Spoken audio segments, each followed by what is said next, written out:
그만하소. 할렐루야. 주의 은혜라. 정말 찬양이 너무 좋습니다. 오늘도 차를 타고 오는데 극동방송에서도 그 주의 은혜라 그 찬양이 나와서 참 너무 은혜롭고 좋았습니다. 다사다난했던 한 해가 이제 오늘로 마지막을 종점을 짓고 또 내일은 또 새로운 새해를 우리가 맞이하게 됩니다.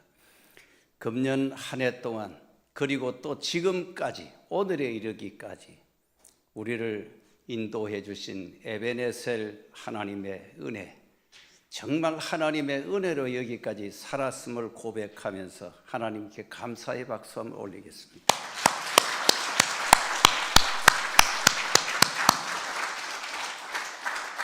그리고 또 새해는 여호와 이레로 하나님이 더 좋은 일들을 예비하시고 우리를 축복의 길로 인도해 주실 줄로 확실히 믿습니다. 어떤 젊은 사람이 하는 일마다 일이 안 되고 손을 대는 일마다 실패를 거듭하고 그래서 완전히 절망 상태에 빠져서 헤어날 길을 찾기 위해서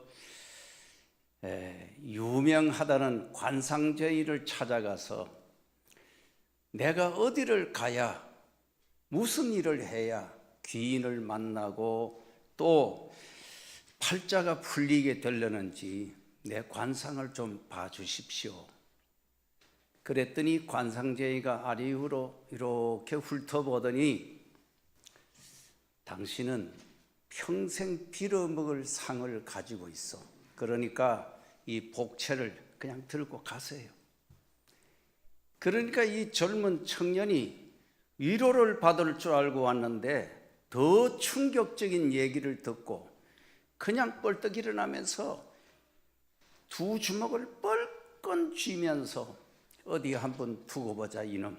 내가 기어코 내가 이를 악물고 열심히 내가 다시 한번 새롭게 다짐하고 새롭게 내가 출발해서 반드시 내가 성공하고 니놈을 내가 다시 한번 찾아오리라.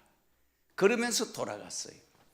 그리고 돌아가서 정말 무슨 일인지 닥치는 대로 열심히 하고 그리고 한 푼 두 푼 악착같이 모아가면서 10년을 이를 악물고 일을 했더니 정말 생각지 않게 엄청난 부자가 됐어요.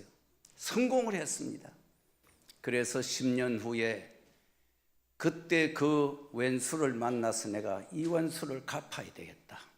그리고는 내가 이 잘 입은 옷을 입고 이렇게 가면 안 되니까 허름한 거지 같은 옷을 입고 다시 찾아갔더니 가서 내 관상을 좀 봐주십시오. 그랬더니 관상제의가 이렇게 보더니 뻘떡 일어나서 큰절을 하면서 내가 세상에 당신같이 이렇게 좋은 귀인상을 가진 사람을 처음 만난다고 그러면서 절을 하는 거예요.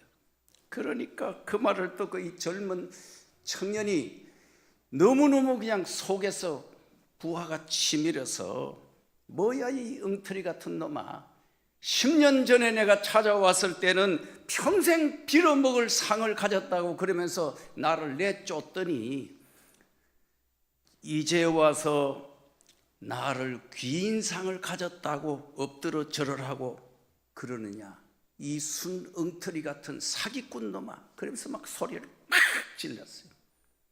관상제의가 너털 웃음을 웃으면서 사람의 상을 볼 때는 세 가지, 손바닥을 보고 아는 수상이 있고 얼굴을 보고 판단하는 관상이 있고 그리고 속에 감추어진 마음 상태를 보는 심상이 있고 이 세 가지가 있습니다. 그런데 수상보다는 관상이 앞서고 관상보다는 심상이 앞서는 법입니다. 10년 전에 당신이 나를 찾아왔을 때는 수상이나 관상은 지금도 변한 것이 없는데 당신의 심상이, 마음보가 완전히 바뀌어 있습니다. 당신은 지금 눈이 바짝바짝 빛나고 뭔가는 목표가 분명한 삶을 살고 있고 당신의 삶에 대한 마음의 자세가 바뀌어 있기 때문에 그래서 당신이 운명이 바뀐 것입니다라고 그렇게 시원스럽게 얘기를 해준 거예요. 여러분, 심상이 바뀌면 운명이 바뀝니다. 마음을 고쳐먹으면, 마음이 새로워지면 모든 것이 새로워질 수 있습니다. 그래서 사도 바울은 로마서 12장 2절에 너희는 이 세대를 본받지 말고 오직 마음을 새롭게 함으로 변화를 받아 하나님의 선하시고 기뻐하시고 온전하신 뜻이 무엇인지 분별하라 그랬습니다. 여러분, 인간 만사가 마음먹기에 따라서 달라집니다. 커밍웍이라는 책이 있어요. 그 책에 보면 사람이 성공하는 비결 4가지를 얘기하고 있는데 첫째는 우선 지능지수, 머리가 좋아야 된다는 거예요. 그리고 두 번째는 뭔가는 가지고 있는 지식이 많아야 된다는 거예요. 특히 자기가 하고 있는 전문 분야에 대한 지식이 있어야 된다는 거예요. 그리고 그 지식을 활용할 수 있는 능숙한 기술이 있어야 된다는 거예요. 그리고 4번째는 가장 중요한 것, 마음의 자세. 내가 인생을 살아가는데 반듯하고 바른 자세를 가지고 사는 것, 그게 가장 중요하다 그렇게 말합니다. 인생의 성공 비결의 97%는 마음의 자세에 따라서 달라진다 그렇게 결론을 내렸어요. 내가 인생을 사는 목적이 분명해야 되고 그 목적을 이루어가는 삶의 자세가 반듯해야 그래야 성공한다는 거예요. 우리는 지금도 2002년 한일 월드컵을 기억하고 있습니다. 그 한일 월드컵, 그때는 정말 얼마나 행복했던 그런 때였는지 늘 기억에 남아요. 그때 우리는 월드컵 4강을 최초로 신화를 만들고 그때 우리 국민들은 내가 대한민국의 국민이라는 게 자랑스러웠고 사람들이 모이면 축구 이야기, 하루하루가 살아가는 게 내가 구름 위에 뜬구름 위에 있는 것처럼 흥분된 그런 시절을 우리가 보냈습니다. 그런데 그 2002년 한일 월드컵의 성공 비결이 무엇입니까? 우리에게는 그때 16강이라고 하는 16강 진출이라고 하는 뚜렷한 목표, 그 한 가지를 오직 바라보고 나아갔습니다. 한일 월드컵이 시작되기 전까지는 아무런 상황도 여건도 변화된 게 없었어요.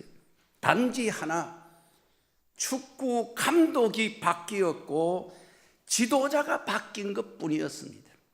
그런데 막상 4강 신화를 이루고 나서 보니까 지도자 한 사람의 역량이 얼마나 대단한 것인가를 우리에게 보여준 것입니다.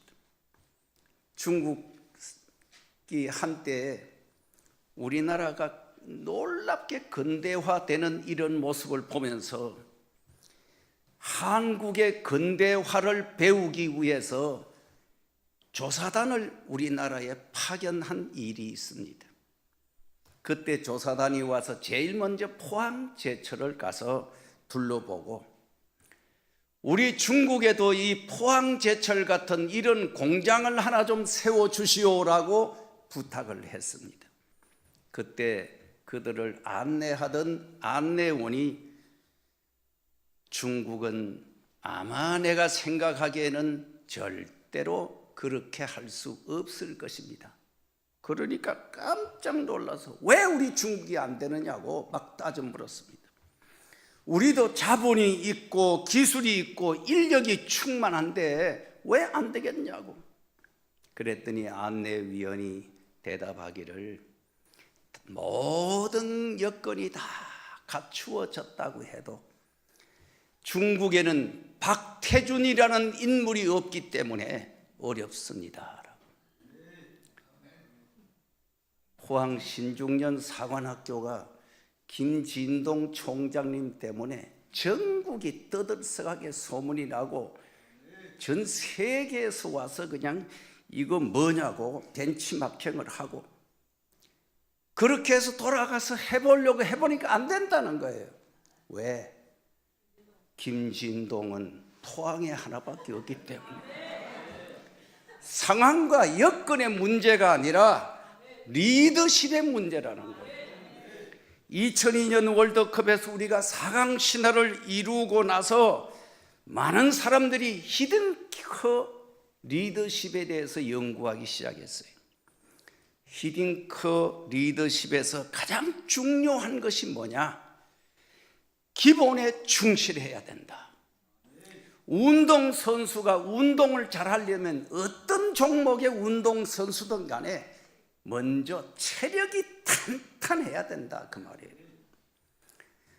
공부를 잘하려고 하면은 기초학문, 영어, 수학, 국어 이 정도는 최소한 기본을 갖춰야 된다는 거예요.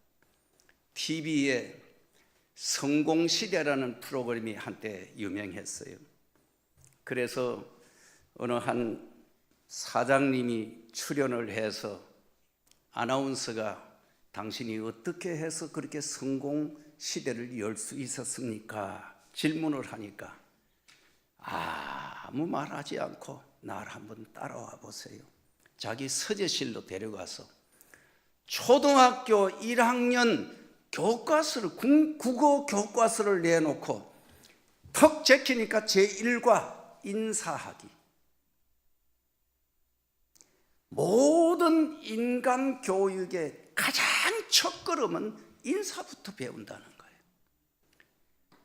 우리가 하루의 생활에서 어디 출근을 해도 제일 먼저 하는 일이 인사부터. 인사 잘해가지고 잘못되는 일 없어요. 인사 잘하면 어디 가도 칭찬 들어요. 우선 인사성이 발라야 된다. 그리고 국어 1학년 국어 교과서 2과를 제치니까 줄서기, 차례차례로 순서대로, 먼저 온 순서대로, 기순서대로 앞으로 나란히 하고 줄 서는 것. 이게 모든 조직은 기초 질서가 잡혀 있습니다. 줄 서는 것부터 시작해서 이런 기초 질서가 잘 잡혀 있는 회사는 잘 되는 회사가 될 수밖에 없다는 거예요. 여러분, 모든 것이 기본이 중요하고 건물을 지어도 기초공사가 탄탄해야 건물이 바로 설 수 있는 것이고, 사람이 살아가는데도 가장 중요한 것은 내가 어떤 마음 자세를 가지고 살아가느냐, 거기서부터 인생의 성패가 갈라진다. 여러분, 세계적으로 크게 성공한 사람, 거부가 된 사람들의 특징을 보면 세 가지 공통점이 있습니다. 첫째는 자기가 하고 있는 일에 대해서 항상 즐거운 마음으로, 기쁨으로 신바람나게 일하는 사람들이 자기 분야에서 성공한 사람이다. 억지로 하는 일은 재미도 없고 능률도 오르지 않습니다.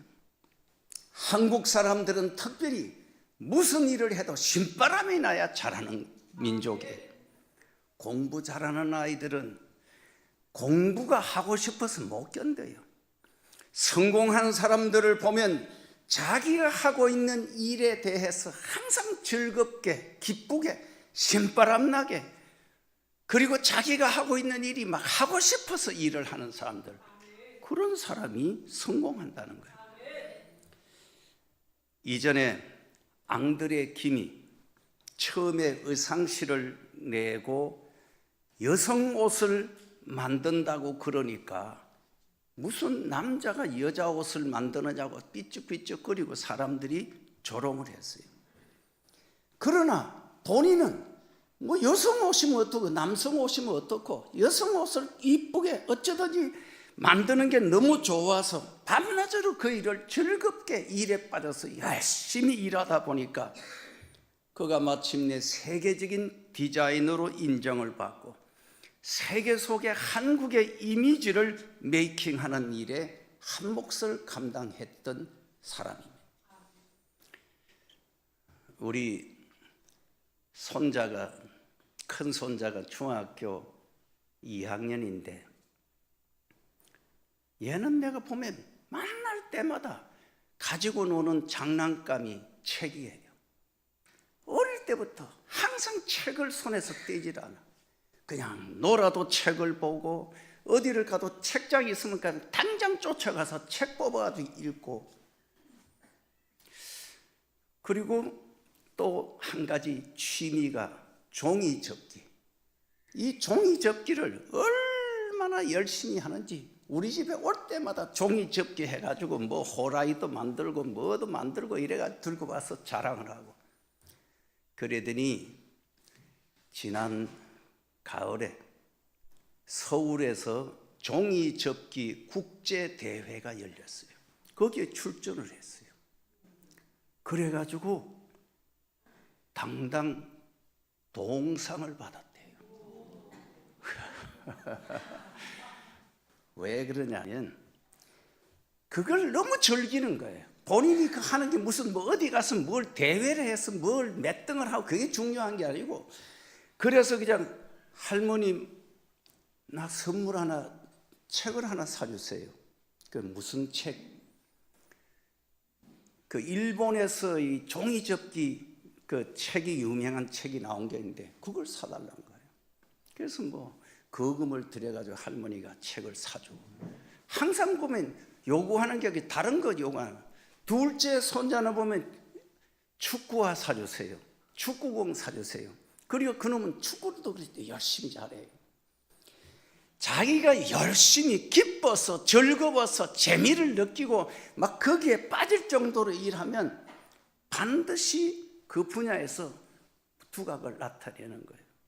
노래하는 사람이 어떤 한 노래가 좋아서 그걸 자꾸 부르다가 보면 그게 자기 18범위 애창곡이 되고 그 노래만큼은 어디를 가도 자신 있게 노래하고, 일하는 사람이 밤새워 일을 해도 자기가 하는 일에 피곤한 줄 모르고 갈수록 일이 쉬워지고 그 분야에서 그러다가 1인자가 되고 성공자가 되는 거예요. 현대는 전문가를 요구하는 시대예요. 팔방미인보다는 한 분야의 탑을 이루는 사람을 원해요. 즐겁게 신바람나게 일하는 사람이 그 분야에서 두각을 나타낸다. 그리고 성공하는 사람들 두 번째 특징은 배우는 일에 열심히 있는 사람이 성공한다. 세계 최고의 부자 빌 게이츠는 어릴 때 별명이 책벌레였다고 그래요. 항상 책을 들고 다니고 그걸 배우고 읽고 연구하고 공부하는 일에 열심히 했다. 그래서 그는 하루에 3분의 1의 시간은 자기를 위해서 투자하는 그런 삶을 살았다는 거예요. 책을 읽고 신문을 읽고 전문 서적을 찾아 연구하고 이러는데 3분의 1을 투자한다는 거예요. 그래서 그를 가리켜서 사람들은 걸어다니는 도서관이라고 얘기를 했다는 거예요. 동양에서 제일 성공한 부자는 홍콩의 리카싱이라고 얘기를 합니다. 이 사람은 중학교도 졸업을 못한 사람. 그런데 이 사람은 걸어다녀도 항상 손에 영어 단어장을 들고 다니면서 영어 단어를 열심히 외우고 영어 하나만큼은 막 열심히 공부를 해서 마침내는 유창한 영어를 잘한다는 거예요. 그리고 하루 일과를 마치고 잠자리에 들어가기 전에도 반드시 30분 이상 책을 읽고 하루를 정리하고, 그래서 끊임없이 배우고 끊임없이 자기를 개발하고 자신을 위해 투자를 아끼지 않는 그런 인물이었다는 겁니다. 우리나라의 이랜드의 박성수 회장님, 성결교회 장로님인데 그분 성공 얘기를 들어보면 그분은 지금 우리나라에서 중저가 의류를 가장 많이 만들어 대량으로 판매하는 그런 기업의 회장입니다. 이 박성수 회장이 외국에 가면 유명한 옷가게는 다 들려서 정말 눈에 팍 들어오고 띄는 그런 의상이 있으면 전부 카메라로 사진을 다 찍고, 그리고 손으로 그 디자인이라든지 이 재질이 도대체 뭘로 만들어졌는가 천 하나하나까지도 다 그 자세하게 보고 기록을 해가지고 온다는 거예요. 그래서 옷의 색상, 디자인, 질감 이런 걸 하나하나 일일이 분석하고 연구해서 어떻게 하면은 옷을 인기 있는 예쁜 옷을 저렴하게 대량으로 만들어서 보급할 수 있을까? 그거 한 가지만 가지고 끊임없이 연구해 왔다는 거예요. 40-50년 전에 이화여대 앞에 500만 원짜리 전세 가게를 얻어서 처음으로 옷가게를 시작했던 그분, 이제는 서울엔 유코와 백화점을 인수하고 전국 유명 도시마다 대형 매장을 만들고 의류업계에서는 당연히 톱을 자랑하는 우리나라의 대기업의 회장이 되었습니다. 연간 매출액이 3조가 넘는다 그래요. 500만 원 가지고 시작한 사업이 불과 수십 년 만에 대기업으로 성장한 거예요.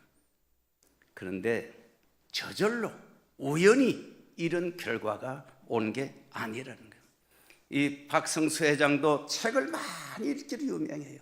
이분은 신앙이 독실해서 성경도 목사님들보다 더 많이 알고 연구하는 분, 일반 서적도 누구보다 많이 읽고 연구하는 그런 분. 성공하는 사람들에 관한 책을 우리가 자꾸 읽다가 보면 자기도 모르게 성공 마인드가 내 몸에 새겨지는 거예요. 성공 마인드가 내 마음속에 새겨지면 내 인생도 성공하는 길로 가게 되는 거예요. 성공의 원리와 신앙생활도 그대로 적용되는 거예요. 성공하는 사람들은 성공할 수밖에 없는 마인드를 갖고 있다는 거예요. 그리고 성공하는 사람들의 세 번째 특징은 저축의 힘을 믿는다. 되지도 않는 일에 요행을 바라고 복권을 사놓고 일확천금을 노리고 대박을 터뜨리려고 하는 것이 아니라 부자들은 결코 그런 허황된 일에 생각을 쓰지 않는다는 거예요. 그들은 돈을 써도 절대로 내가 수입보다가 지출이 많아지는 이런 경영을 안 한다는 거예요. 항상 적은 돈도 아끼고 저축하고 티끌 모아 태산이 되는 저축의 힘을 굳게 믿고 살았다는 거예요. 여러분, 백만장자는 백만장자의 마인드를 가지고 있습니다. 부자를 만들어가는 습관이 자기 몸에 배어 있어요. 부자가 될 수밖에 없는 체질과 기질과 삶의 스타일이 몸에 배어 있어요. 그런 방식으로 살아가면 반드시 잘 되고 성공하게 되는 거예요. 맥스웰 박사라는 유명한 분이 계시는데 그분이 그런 말을 했어요. 세상에 있는 돈을 몽땅 모아서 모든 사람에게 똑같이 나누어 주면 결과가 어떻게 될까? 그렇게 질문을 던지면서 하는 말이, 적어도 돈을 똑같이 나누어 준 뒤에 3년, 5년 후에 가서 결과를 보면 지금 부자들은 그때도 여전히 부자로 살고 지금 가난한 사람은 여전히 그때도 가난하게 살 확률이 훨씬 높다. 아주 무서운 말입니다, 여러분. 왜? 습관이 되어 있는 거예요. 마인드가 다르다는 거예요. 여러분, 신앙생활도 축복받는 사람은 축복의 마인드가 있습니다. 그러므로 성경은 무릇 지킬 만한 것 가운데 내 마음을 심보를 지켜라. 항상 기뻐해라. 쉬지 말고 기도하라. 범사에 감사하라. 사랑하는 자여, 내 영혼이 잘됨같이 네가 범사가 잘되고 강건하게 되기를 내가 간구하노라. 할 수 있거든이 무슨 말이냐? 믿는 자에게 능치 못할 일이 없느니라. 신앙생활도 기쁘게 즐겁게 신바람 나게 하고 무엇이나 자원하는 마음으로 즐거움으로 기쁨으로 하면 범사가 잘되고 형통하게 되는 줄 믿습니다. 예배를 드려도 기쁘게 즐겁게 드리세요. 찬송을 불러도 기도를 해도 즐겁게 기쁘게 하세요. 빌립보 4장 4절에 주 안에서 항상 기뻐하라. 내가 다시 말하노니 기뻐해라.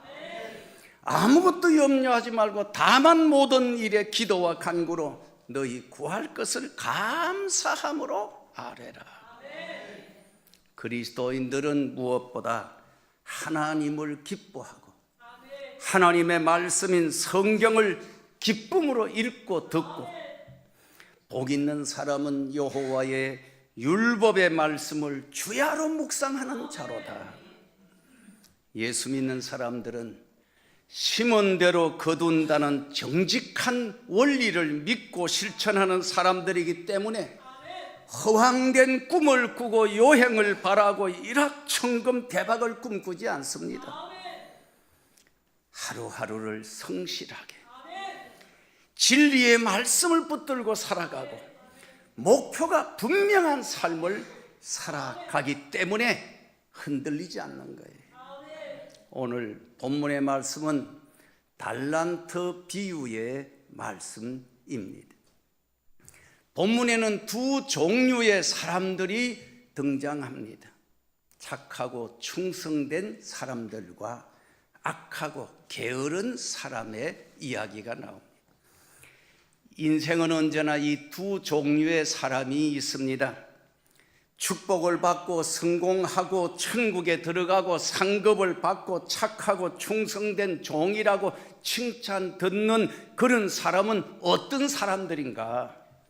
16절에 보면 5달란트 받은 자는 바로 가서 그것으로 장사하여 또 5달란트를 남기고 2달란트 받은 자도 그같이 하여 또 2달란트를 남겼다. 이 사람들의 특징이 뭘까요? 바로 가는 사람들, 말씀을 듣고 그냥 바로 가는 사람, 적시로 순종하고 곧바로 순종하는 사람. 일 잘하는 사람은 일을 시켜보면 뭐 일 좀 해보라 그러면 대답도 빨리 하지만 실천도 일도 아주 빨리 끝내버립니다. 일을 시키기 바쁘게 바로 가서 일을 시행해버리는 사람. 이런 일꾼이 많으면 회사는 저절로 잘 돼요. 교회도 이런 일꾼이 많으면 저절로 부흥할 수밖에 없어요. 여러분, 전문가가 어떤 사람일까요? 일을 쉽게 하고 빨리 쳐내는 사람이 전문가예요. 미숙한 사람들은 끙끙거리면서 힘을 써가면서 일을 해도 능률이 오르질 않아요. 언제나 일 못하는 사람들이 연장을 나무래고 수월하게 그저 원망하고 불평하고 그렇게 하는 거예요. 바로 가서 장사를 했다는 이 말은 순종의 속도가 빨랐다 하는 거예요. 군말하지 않고 단순하게 담백하게 수월하게 순종했다는 그런 얘기예요. 여러분, 신앙생활은 단순하고 심플해야 돼요. 하나님의 말씀을 그냥 듣고 바로바로 순종하고 베드로처럼 주님의 말씀이라면 물불을 가리지 않고 막 뛰어들고 그대로 믿고 순종하는 이런 사람 하나님이 기뻐하세요. 바다 한가운데서도 주님이시거든 나도 물리로 걸어오라 하소서. 그때 주님이 베드로야 걸어오너라. 그러니까 그냥 물불을 안 가리고 그대로 바다에 풍 뛰어내렸는데 빠지는 게 아니라 걸어가는 기적을 체험하는 거예요. 주님이 베드로에게 너 고기 좀 잡았냐?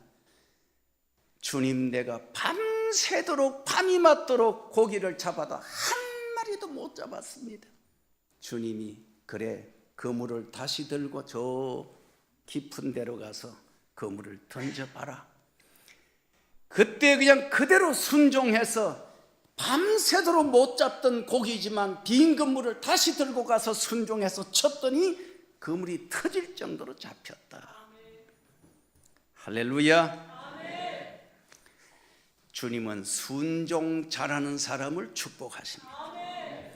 예수님이 모든 사람들을 다 사랑하시고 축복하시고 용서하시고, 그렇지만 악하고 게으른 사람들은 상종하지 않습니다. 주님의 말씀을 듣고 곧바로 순종하고 바로 가서 달란트를 더 많이 남기려고 애쓰는 사람, 이런 사람, 기쁨으로 순종하는 사람, 이런 사람을 착하고 충성되다 말씀하는 거예요. 무엇이나 변명이 많고 탈이 많고 조건과 핑계가 많은 사람들은 일을 잘 못하는 사람들이에요. 축복을 받고 부하게 되고 성공하는 사람들은 속도감이 있어요. 쓸데없이 방황하고 계산하고 변명하고 핑계하는 이런 사람들을 데리고는 아무 일도 할 수가 없어요. 주님은 빨리 깨닫고 빨리 고치고 빨리 바로잡고 회개가 빠르고 순종이 빠른 사람, 그런 사람을 기뻐하셔요. 여러분, 하나님이 우리에게 맡겨주신 것은 다 좋은 거예요. 하나님이 주시는 은혜, 또 하나님이 주신 은사, 하나님이 주신 달란트, 나쁜 게 하나도 없고 다 좋은 거예요. 한 달란트, 두 달란트, 다섯 달란트 차이가 뭐예요? 여러분, 한 달란트를 성경에 보니까 6천 데나리온이라고 표시되어 있어요. 그러면 이 6천 데나리온이라는 돈은 도대체 얼마나 되느냐? 성경 주석을 보니까 그 당시에 노동자가 20년 동안 벌어서 한 푼도 안 쓰고 모을 정도의 재산이라야 이 6천 데나리온이 된다는 거예요. 여러분, 요즘 월 300만 원 수입이 있는 사람이라고 생각해 보면, 이 사람이 20년 동안 300만 원씩 1년 꼬박꼬박 안 쓰고 모으면 그저 3,600만 원, 3,600만 원씩 20년을 꼬박꼬박 모으면 원금만 7억 2천만 원, 거기다가 이자 붙이면 엄청 큰 돈, 결코 적은 돈이 아니에요. 그런데 18절에 보면 한 달란트 받은 자는 가서 땅을 파고 그 주인의 돈을 감추어 두었다. 이 많은 돈을 가지고 가서 얼마든지 장사를 잘할 수 있는데도 아무것도 하지 않은 거. 그래서 주님은 악하고 게으른 종이라고 하는 거예요. 기도할 수 있는데 안 해, 전도할 수 있는데, 봉사할 수 있는데 할 수 있는 일을 하지 않는 거, 그걸 악하다, 게으르다, 그렇게 말하는 거예요. 한때 우리나라의 주일학교 학생 수가 제일 많은 교회가 부산 서북이에요. 그 교회 배경희 목사님이라는 분이 그때 계셨는데, 교육전사 하나를 뽑아도 신학생들이 이제 와서 전사 지원을 하면 방학 때 불러가지고 돈을 100만 원을 주고 네가 마음대로 한번 이거 가지고 굴려봐라 하고 준대요. 그러면 방학 때 나가가지고 그 100만 원 가지고 과일 장사하는 사람, 생선 장사도 해보고 채소 장사, 옷 장사, 각기 취향대로 물불을 안 가지고 열심히 일을 해가지고 그걸 가지고 200만 원도 만들고 300만 원도 만들고, 이런 사람들을 교육전사로 채용해서 아이들을 맡긴다는 거예요. 그러면 나가서 시장 바닥에서 장사해가 이익을 남겨오는 그런 청년들을 잡아다가 일꾼을 시키면 교회 일도 끝내주게 한다는 거예요. 아이들, 동네 아이들을 모조리 다 끌고 온다는 거예요. 여러분, 시장 바닥에 장사하는 분들 보세요. 10원짜리 100원짜리 하나도 얼마나 소중히 아끼고 발발발 떨어요. 길거리에서 장사를 해보면 돈 버는 게 얼마나 어려운지도 알아요. 시장 바닥에서 살아남을 수 있는 사람은 무슨 일을 맡겨도 성공할 수 있어요. 2달란트, 5달란트 받은 사람들은 받은 적시로 가서 장사하고 달란트를 갑절로 남겼어요. 주님은 그들에게 착하고 충성된 종아, 적은 일에 충성하였으므로 큰 것도 맡기리니 내 주인의 즐거움에 참여할지어다. 성공적이고 매력적인 사람은 작은 일에서부터 일하는 태도가 다르고 마음가짐이 달라요. 세계적인 거부들도 책 읽는 자세가 다르고 일하는 태도가 다르고 사고방식이 다르고 습관이 다르고, 신앙으로 복받은 사람들은 말씀 듣는 자세가 다르고 말씀을 아멘으로 믿음으로 순종 잘하는 이런 특징을 가지고 있다. 은혜로운 교회는 찬송 소리가 뜨겁고 기도 소리, 아멘 소리가 크게 나와요. 할렐루야. 이 교회가 복받는 여러 가지 이유 중에 세계에서 아멘 소리 제일 잘하는 장로님이 계셔. 어디를 가봐도 찬송이 뜨겁고 기도가 뜨거운 교회는 부흥합니다. 예배 분위기가 뜨겁고 할렐루야 아멘 소리가 큰 교회일수록 부흥합니다. 부흥하는 교회는 영성이 다르고 느낌이 다르고, 부자는 부자의 마인드가 있고 복 있는 사람은 복 있는 마인드를 가지고 살아가는 거예요. 25절에 무릇 있는 자는 받아 풍족하게 되고 없는 자는 있는 것까지 빼앗기리라. 건강한 사람은 늘 자신감이 있고 입맛이 막 땡기고 매사가 기쁘고 즐겁고 복에 복을 더하는 그런 삶을 사는 거예요. 그러나 몸이 약한 사람은 면역도 떨어지고 온갖 질병이 어덕어덕 자꾸 달라붙고 그러니까 약해지는 겁니다. 은혜도 받아본 사람이 은혜를 더 사모하게 되고, 축복도 받아본 사람이 복에 복을 더하게 되고, 말세가 될수록 영적인 사람은 더 영적으로 살려고 하고, 육적인 사람은 더 육적으로 빠져가는 거, 이게 현상이라는 거예요. 여러분들은 2달란트, 5달란트 받은 사람들처럼 말씀을 듣고 적시로 바로바로 순종하는 성도 되기를 바랍니다. 하나님이 주신 달란트, 은혜, 은사 소중히 여기고 갑절로 열매 맺기를 바랍니다. 은혜를 받은 것 위에 더 충만히 받고, 은사도 받은 것 위에 더 넘치게 받고, 건강도 가진 것 위에 더 넘치게 주시고, 축복을 받은 것 위에 갑절로 축복받는 삶을 사시기 바랍니다. 그래서 착하고 충성된 종이라고 칭찬받고 마지막 날 하나님의 천국 잔치에 참여하는 최후의 성자가 될 수 있기를 주의 이름으로 축복합니다. 기도합니다. 주님 감사합니다. 이제 금년 한 해를 마무리하면서 또 새로운 새해를 앞두고 우리의 마음의 자세를 다시 한번 가다듬고 또 새로운 출발을 다짐할 수 있는 저들 되게 하여 주시옵소서. 예수님 이름으로 기도하옵나이다. 아멘.